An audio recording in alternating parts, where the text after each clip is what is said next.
minutos vamos a estar con un presidenciable. De hecho, según una última encuesta, la encuesta Data Influye, hoy día Daniel Jadue, actual alcalde de Recoleta, está primero en estas precandidaturas presidenciales. Un 16% de los encuestados desea que Daniel Jadue sea el próximo presidente de Chile. Un 12% Joaquín Lavín y un 9% Evelyn Matei. Vamos a volver justamente para conversar con Daniel Jadue aquí en Contigo en la Mañana. Bueno, es una de las figuras que se está configurando fuertemente como presidenciable, actual alcalde de Recoleta. Estamos junto a Daniel Jadue en nuestro programa Contigo en la Mañana. ¿Cómo está, alcalde? Muy bien, Montserrat, ¿cómo está usted? Bien, gracias. A ver, alcalde, ya vamos a hablar de la presidencial y del perfilamiento de la última encuesta que acaba de aparecer, donde usted tiene un 16,1%. Pero antes le quería preguntar acerca de las querellas que usted interpuso contra el ministro Mañalich, exministro Mañalich, Sebastián Piñera y sus subsecretarios, entre otros delitos por cuasi delito de homicidio, por denegación de auxilio, por negligencia, entre otras cosas. Le voy a leer lo que dijo acerca de estas querellas el subsecretario de Redes Asistenciales. Yo tengo una opinión acerca de estas querellas. Provienen de un alcalde comunista, que es candidato presidencial y que probablemente tiene un origen político y comunicacional. Y en ese sentido, nuestro único foco es la pandemia. ¿Tiene un objetivo político comunicacional estas querellas de su parte o no, alcalde? Bueno, la política se define como el arte de gobernar. Y si usted me pregunta que yo he estado preocupado por el mal gobierno que tenemos en este país, claro que sí. A mí me gustaría recomendarle al subsecretario Daza que colaborara con la justicia, que entregaran los correos electrónicos que pueden incriminarlo y sobre todo que guardara respetuoso silencio, porque él es un imputado en la causa y no le hace bien estar haciendo estas declaraciones, porque yo me encantaría que él me explicara por qué Las Condes entró en cuarentena con 56 casos cada 100.000 habitantes y Recoleta con más de 350. Yo creo que ahí hubo una decisión política que tiene un sesgo de un gobierno de extrema derecha en contra de una población y tendrán que explicar por qué lo hicieron, ¿no? Hoy día, en un diario que no es comunista, es El Mercurio, que es un diario siempre reconocido como derecha, dice que 1 cada 4 chilenos enfermos por COVID ni siquiera fueron hospitalizados. Es decir, que esto de que el sistema nunca colapsó y de que se preocuparon de todos, no es real. En Recoleta murió gente en sus casas sin que después de mandarlos a hacer cuarentena nunca nadie los llamara. Y cuando uno ve la información que va apareciendo todos los días, Montserrat, esto de que dieron órdenes de falsear la información, de mentir con los datos, para poder seguir diciéndole al país que estábamos súper bien preparados, abrazando tesis completamente erradas, es cada día más preocupante. Y yo le recomendaría al subsecretario y a todos los que han salido a decir cosas como esta, que colaboraran con la justicia, que se dejaran de engañar al país, que se dejen de esconderle la verdad al país y que colaboren. Sí, yo creo que nadie en Chile acepta, yo creo que nadie en Chile acepta, Montserrat, esta tesis de que la justicia chilena puede estar atentando contra la seguridad nacional. A ver, pero en su convicción, ¿hubo errores? ¿Errores porque nadie sabe mucho cómo manejar la pandemia? ¿O hubo dolo, hubo intencionalidad? O sea, eso lo tiene que determinar la justicia. Yo lo que le hago es la pregunta siguiente. Vuelvo a decir, se esperó que acá en Recoleta hubieran 7 veces más casos. Ya, entonces yo quiero saber, ¿el criterio era el mismo para siempre o en Recoleta se les pasó porque son muy malos gobernantes o lo hicieron a propósito? Lo tienen que definir ellos, lo tienen que definir la justicia. Yo no voy a hacer elucubraciones, yo voy a dejar que la justicia actúe. Pero a mí me parece que hubo una discriminación absolutamente burda y que no han dado respuesta. Es decir, eso no es un error. Si para usted hubo una discriminación burda, es distinto que un error en una pandemia que nadie sabía. Es decir, de alguna manera, usted con eso percibe o acusa mala voluntad o ciertas políticas deliberadamente perjudiciales. Mala intención. Pero además, Montserrat, cuando yo propongo traer un medicamento que está siendo ocupado en el resto del mundo, lo presento al ISP y antes que la institución, ¿no?, que está destinada en este país a decir si los medicamentos deben ingresar o no, sale el presidente de la República y sale el ministro de Salud a decir que esto no sirve para nada y que yo soy poco menos que un agente comercial, ¿no? Me parece que ellos deberían haber dejado que las instituciones funcionaran y no meterle presión política a las instituciones para que dijeran lo que ellos querían que dijeran. No, porque entonces yo creo que aquí efectivamente ellos actuaron al margen de la ley. Pero ahí hay un argumento médico. Yo creo que ellos actuaron al margen de la ley. Y hay un argumento médico que le dieron a usted, no fue un argumento político. Dijo, y lo dijo París después de que, cuando era ministro él, cuando dijo que este remedio no tenía ninguna, finalmente no estaba chequeado que fuera efectivo y que la política sanitaria de Chile era no incluirlo y esa era una decisión sanitaria. Me refiero que esa quizás no fue una decisión política, pero aquí usted señala entonces que hubo mala intención. Montserrat, pero disculpe, aquí cuando alguien presenta de manera privada, a través de una asociación privada, la posibilidad de traer un medicamento, no le corresponde a la autoridad política definir si ese medicamento sirve o no. Aquí hay una institución que está habilitada para aquello y saltándose todos los canales y toda la institucionalidad de este país, el presidente y el ministro salieron a decir cosas que no debían decir. Aquí hay una sola institución que permite la importación de medicamentos y no el Ministerio de Salud, el ISP. A ver, vamos al tema presidencial, alcalde. Le voy a contar, el alcalde de Las Condes dijo aquí en el programa que él va a decidirse y va a anunciar si es que va de precandidato presidencial o no el 25 de octubre, luego del 25 de octubre, después del plebiscito. En su caso, ¿cuándo usted estaría dispuesto a anunciar su intención de al menos una precandidatura presidencial? Montserrat, yo ya he dicho que estoy disponible, pero nunca he dicho que quiero ser presidente. Mi partido todavía no me ha nominado ni precandidato ni candidato. Yo quiero decirle que el lugar que hoy día nosotros ocupamos en la encuesta es gracias a la tremenda valoración que la ciudadanía de Arica Magallanes tiene sobre la gestión que hemos hecho en Recoleta. Y efectivamente yo creo que cada día más gente se imagina un país en donde Arica Magallanes puedan pagar los medicamentos a precio justo, los lentes a precio justo, los arriendos a precio justo, los libros a precio justo y que efectivamente le vayamos poniendo cotas al abuso que el mercado ha hecho de nuestra población durante los últimos años. Yo en esto tengo los tiempos bastante claros, yo voy a la reelección en Recoleta y esto lo tendrán que decidir otros porque los liderazgos no los decide uno. ¿No? Yo la verdad es que ya he dicho lo que he tenido que hacer. Usted, pero en el fondo, usted va a la reelección, pero está esperando que su partido finalmente lo nomine y usted tiene las fechas claras. ¿Cuál es esa fecha que tiene clara usted y el partido, quizás? A ver, yo le vuelvo a decir, hay unas primarias presidenciales, se inscriben después de abril, ¿no? Y nosotros somos parte de un pacto y estamos construyendo política de alianza. Tenemos que seguir trabajando, ojalá para la unidad de toda la oposición, la unidad social y política más amplia, pero con una verdadera voluntad transformadora. Y por lo tanto, esto va a depender de todos esos pasos que se vayan dando. Y la verdad es que no hay que apresurar ninguna decisión. Hoy día yo soy alcalde de Recoleta, estoy preocupado de administrar los problemas que tiene mi comuna, sobre todo en esta pandemia, y además voy a la reelección porque efectivamente mi compromiso con esta comuna solo podría dejarse de lado si me entrega a la ciudadanía una responsabilidad mayor, pero le vuelvo a decir, queda mucho tiempo para eso y efectivamente hay otros pasos y otras prioridades. Hoy día para mí es prioridad que el 25 de octubre gane el apruebo y la Convención Constitucional con un porcentaje muy mayoritario y que efectivamente empecemos a construir a través del proceso constitucional el Chile que tanto queremos. ¿A usted le gustaría ser presidente de Chile?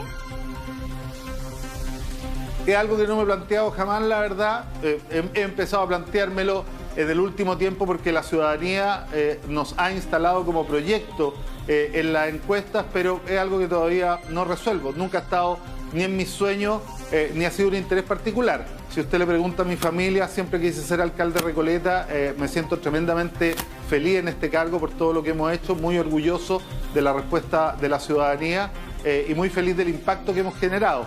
pero esas son palabras que, vuelvo a decirle, tiene que decidir la ciudadanía, que es la que escoge a los liderazgos. A mí me da un poco de vergüenza esto de que hay algunos que nadie los menciona y se andan proclamando ellos. Yo creo que eso no funciona ya en este país. Pero en su caso usted también dijo que estaría dispuesto y también entonces se abrió la posibilidad. Y se lo pregunto porque en las personas que se dedican a la política hay algunos que ingresan con ese objetivo, confesado o no confesado, porque puede dar pudor. Pero yo me estoy recordando, Ricardo Lagos siempre tuvo vocación de presidente de la República. Y cuenta su madre que desde chico él quería ser. Michelle Bachelet nunca se imaginó que podría ser candidata presidencial y le costó mucho tiempo, la verdad, hacerse a la idea de que era candidata presidencial. Usted era aquellos que se metieron a la política con el íntimo secreto, que yo no encuentro que no tiene nada de malo, es bueno incluso, con un secreto o cierta aspiración íntima de convertirse alguna vez en presidente de Chile, o esto para usted es algo inédito, impensado anteriormente. No, para nada. Me siento mucho más cercano del ejemplo de la presidenta Bachelet que del expresidente Ricardo Lagos. Claramente nunca me lo imaginé, nunca estuvo. Si usted le pregunta a mi familia, nadie le puede decir, oye, mira, ¿alguna vez lo pensó? No. Yo sí trabajé mucho, fui candidato varias veces para ser alcalde de Recoleta. Me preparé mucho además para esto. Fue una tarea que mi partido me encomendó desde el año 2000 y hemos desarrollado una tarea que creo que ha sido muy positiva y que ha logrado trascender fronteras, tomando en consideración que aquí vinimos a administrar pobreza. Yo creo que es sumamente distinto administrar una municipalidad con 200.000 pesos por habitante al año que administrar una que tiene 1.200.000 y otra que tiene 900.000 pesos por habitante al año. Cuando los recursos sobran y uno incluso puede derrochar, es mucho más fácil, pero aquí esta es una tarea titánica y difícil que hemos enfrentado, la verdad, de manera bastante correcta y positiva. ¿Le cuesta por su personalidad a veces seguir la disciplina del Partido Comunista? Usted dice que el Partido Comunista le encomendó desde el año 2000 la misión de convertirse en alcalde. Y Daniel Jadwe tiene una personalidad fuerte, que me imagino no siempre está de acuerdo con los lineamientos de su partido. ¿Ha tenido problemas a veces con la dirigencia de su partido, con esta disciplina tan exigente que pide el Partido Comunista, que es distinta a la mucha disciplina que piden otros partidos? Y quizás esa es la cualidad y el defecto para algunos que tiene el Partido Comunista. Respóndame a la vuelta de la pausa, ya volvemos. Conversando con el alcalde de Recoleta, Daniel Jadwe, y uno de los presidenciables con más apoyo según las últimas encuestas. A ver, le habíamos dejado planteada una pregunta, alcalde, que tiene que ver con la férrea disciplina que tiene el Partido Comunista. ¿Y cuánto le cuesta a usted? Y se lo pregunto como sinceramente, porque usted tiene una personalidad fuerte, tiene sus ideas y me imagino que no siempre coincide con las ideas de las cúpulas de su partido. ¿Cuánto le cuesta a veces someterse a la disciplina partidaria? Mire, la verdad, Montserrat, que a nosotros los comunistas y las comunistas nos da mucha risa esta caricatura que se ha hecho sobre la disciplina partidaria. El Partido Comunista no es un ejército, tenemos diferencias, las procesamos de manera distinta al resto de los partidos.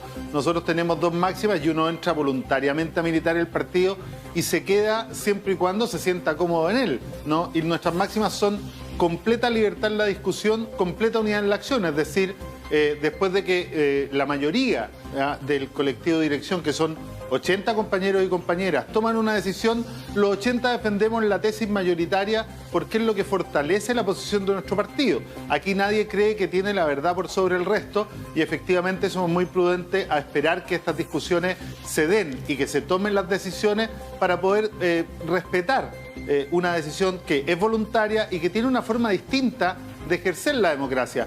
A los comunistas lo que usted nunca nos va a ver haciendo es discutiendo por la prensa, es efectivamente tratando de sacarnos los ojos, es poniendo los egos personales por sobre efectivamente el interés colectivo y el intelectual colectivo, que para nosotros siempre es mucho más sabio que cada uno de nosotros por separado.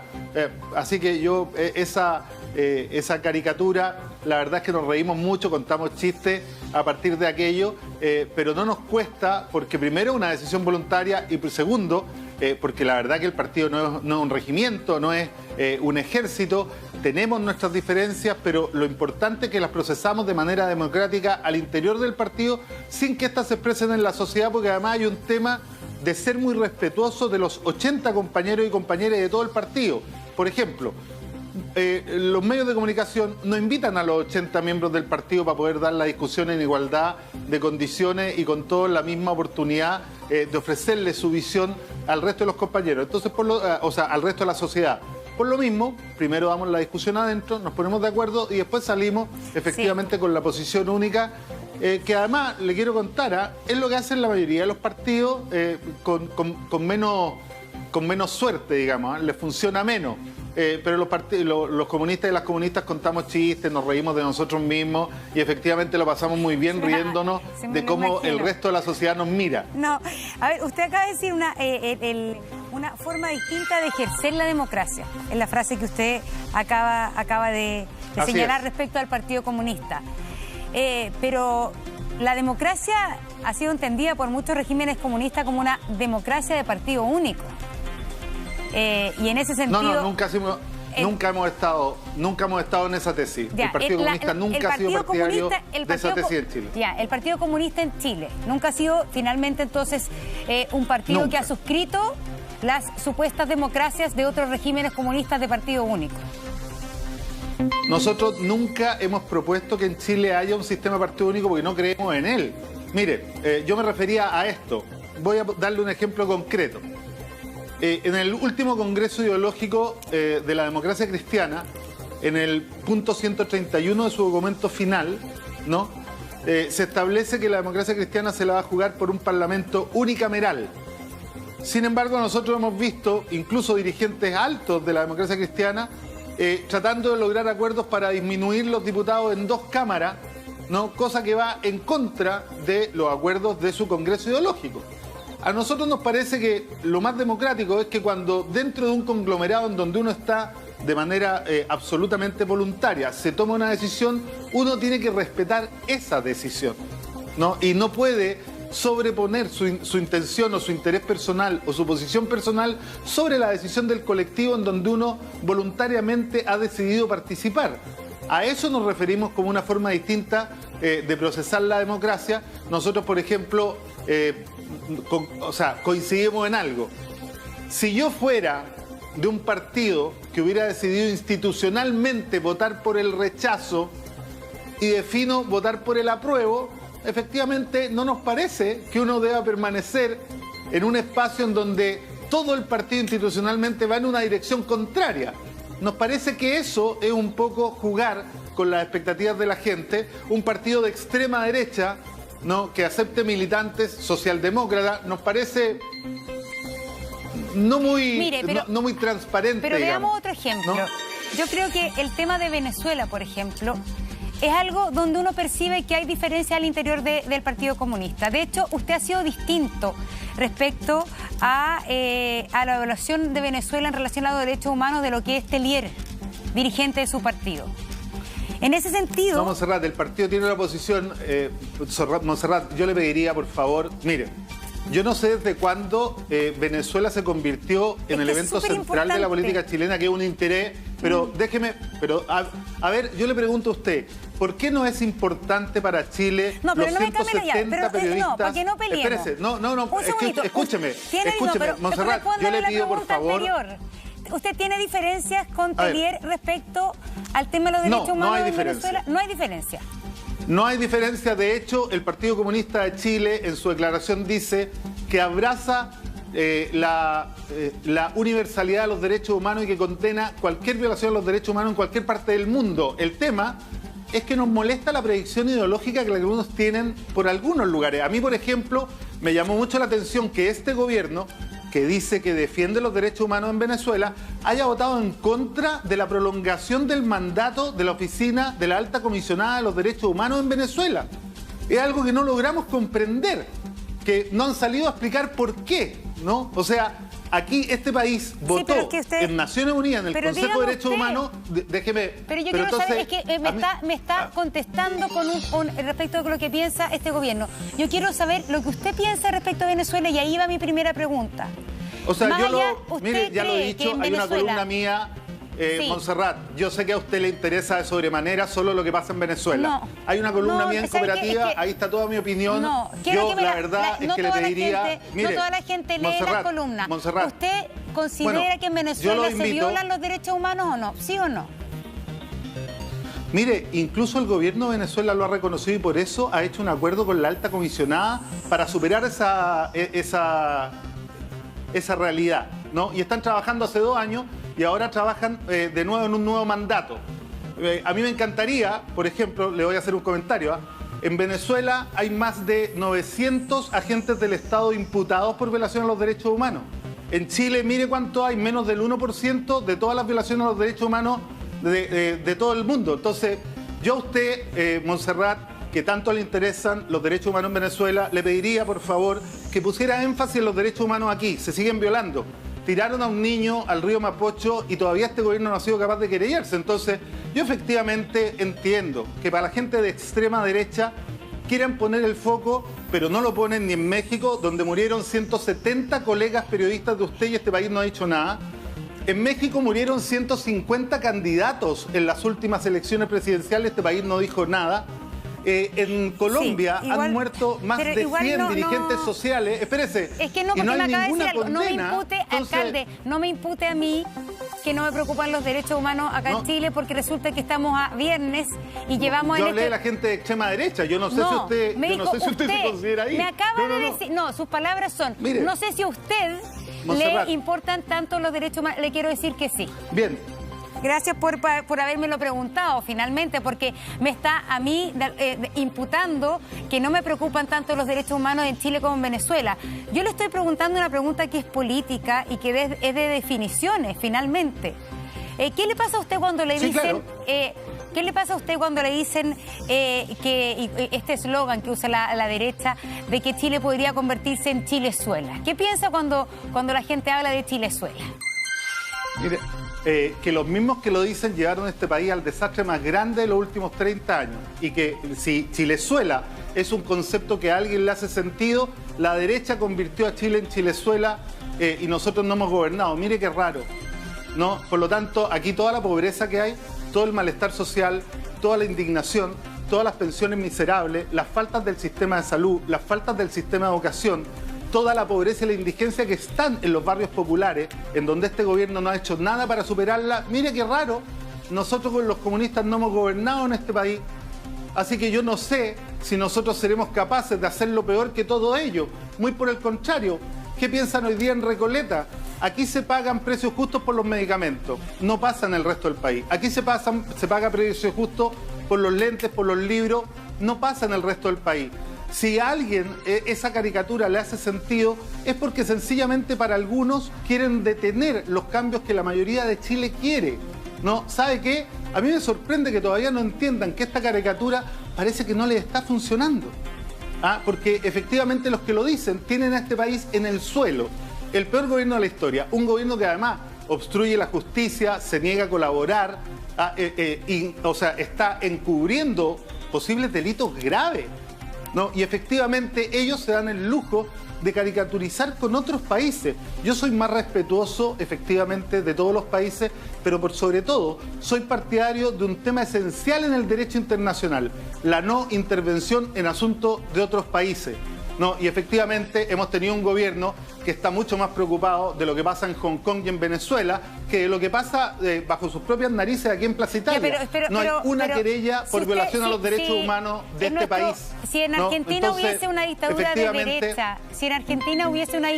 derecha, ¿usted cree que nosotros como país no debemos pronunciarnos nunca acerca de violaciones de los derechos humanos en una posible dictadura de derecha? Yo creo que el lugar... Mire, yo soy absolutamente partidario del multilateralismo, ¿no? Y por lo tanto esas definiciones las sigo cuando las hace las Naciones Unidas en pleno y no cuando las definen países interesados, porque, por ejemplo, pero a mí me sorprende... Aquí las Naciones Unidas que este fue país, la que definió el tema tanto de Chile como de Venezuela. Por eso le digo que hay informes de la alta comisionada de derechos humanos respecto a Chile y respecto a Venezuela también. Disculpe, Montserrat, ¿usted conoce algún documento de Naciones Unidas que diga que Venezuela es una dictadura? Pues yo no lo conozco. Yo si no usted he me lo dicho indica, me encantaría. Estoy diciendo otra cosa. Qué bueno. Si hubiese... Qué bueno. No estoy diciendo, no, es que no me cambie le estoy preguntando, cuando usted dice que respeta básicamente la no intromisión en la política de otros países, le estoy preguntando, si hubiese una dictadura de derecha, por ejemplo, en países tan cercanos como Argentina, y se violaran los derechos humanos, ¿usted cree que Chile no debiera ni siquiera pronunciarse con respecto a eso? Estoy usando el argumento que usted me dio. ¿Pero sabe dónde? En Naciones Unidas. Y las sanciones tienen que ser sanciones aprobadas en Naciones Unidas, no de manera unilateral. Por ejemplo, yo condeno la violación a los derechos humanos en toda parte del mundo, incluido en Venezuela, incluido en Colombia, incluido en Perú, incluido en Bolivia, que hubo un golpe de Estado y hay persecución política hoy día. En Bolivia, este país todavía no dice nada. También en Palestina, en donde este país hace acuerdos comerciales y financia la ocupación ilegal de Palestina, y los condeno en todas partes del mundo. Pero yo no soy partidario, por ejemplo, de que algunos países decidan robarle el oro a un país porque ellos solos, por sí y ante sí, consideran que ese gobierno no es legítimo. Yo considero que el multilateralismo es el único que puede resolver estos temas y no las posiciones unilaterales o de grupos pequeños de países con intereses particulares. Entonces, si usted me pregunta, yo asumo y estoy de acuerdo con todas las declaraciones de Naciones Unidas, no de otras instancias que pretenden utilizar esto de manera absolutamente antojadiza. Alcalde Jadwe, antes de despedirnos, porque sabemos que está hasta las 12 con nosotros. A ver, ¿usted se imagina en una primaria presidencial con miembros de la ex nueva mayoría, de la ex concertación, como dicen? ¿Es posible pensar hoy día en una primaria donde haya un demócrata cristiano, un PPD, un socialista y un comunista? O sea, yo es lo que venimos diciendo hace mucho tiempo. Cuando no hay vetos ni hay absolutamente ningún ninguneo, creo que podemos llegar a una primaria de toda la oposición y espero que estén dispuestos a que esto se haga. Me hubiese encantado que hubiésemos estado dispuestos para hacerlo en los cargos de alcalde y del gobernador. No se pudo, pero hemos ido avanzando, y yo creo que se va a seguir construyendo la posibilidad de una unidad amplia, pero bajo un concepto general. Chile quiere dar un salto adelante. No quiere otro gobierno de derecha, tampoco quiere volver a los 20 años que gobernó la socialdemocracia neoliberal en nuestro país. Quiere un proceso de transformaciones profundas.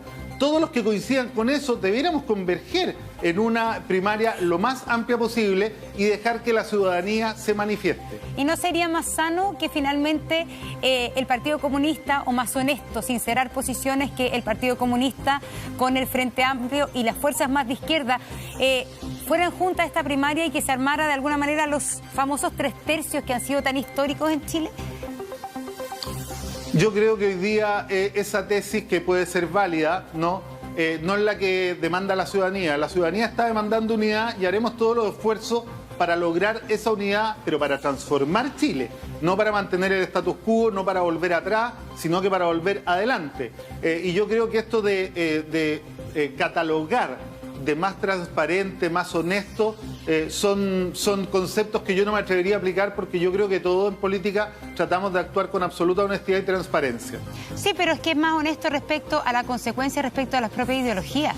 Finalmente, ser fiel, más que pactos instrumentales para llegar al gobierno, pactos que tengan que ver con afinidad ideológica. Yo respeto mucho su opinión, pero efectivamente yo creo que acá uno también tiene que ser claro. Los pactos son para un gobierno de 4 años. Más que definir un proyecto, que es un modelo ideal que existe en el largo plazo, hay que definir un trayecto. Y ese trayecto es hacia dónde queremos que Chile se mueva.